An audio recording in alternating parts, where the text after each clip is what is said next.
महापालिका खासगी वाहन पार्किंगचा अड्डा बनली आहे। यामुळे शासकीय अधिकाऱ्यांसह मनपाच्या कर्मचाऱ्यांना वाहन पार्किंग करण्यात मोठ्या अडचणींचा सामना करावा लागत असल्याचं समोर येत आहे।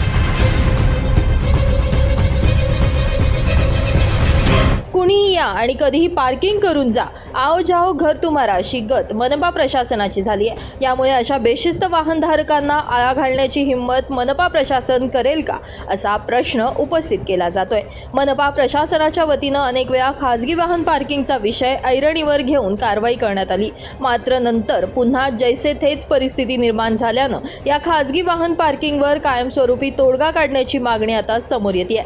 शहरातील बरेचसे नागरिक आणि राजकीय मंडळी अनेक वेळा महापालिकेच्या आवारात वाहनं लावून महिनाभर बाहेरगावी जात असल्याचा धक्कादायक प्रकारही समोर आलाय। मात्र या बेशिस्त वाहनधारकांवर कारवाई करेल कोण, मनपा प्रशासन या प्रकरणी हिंमत करेल का, हे बघणं आता महत्त्वाचं ठरणार आहे। ब्युरो रिपोर्ट, माझा महाराष्ट्र न्यूज, धुळे।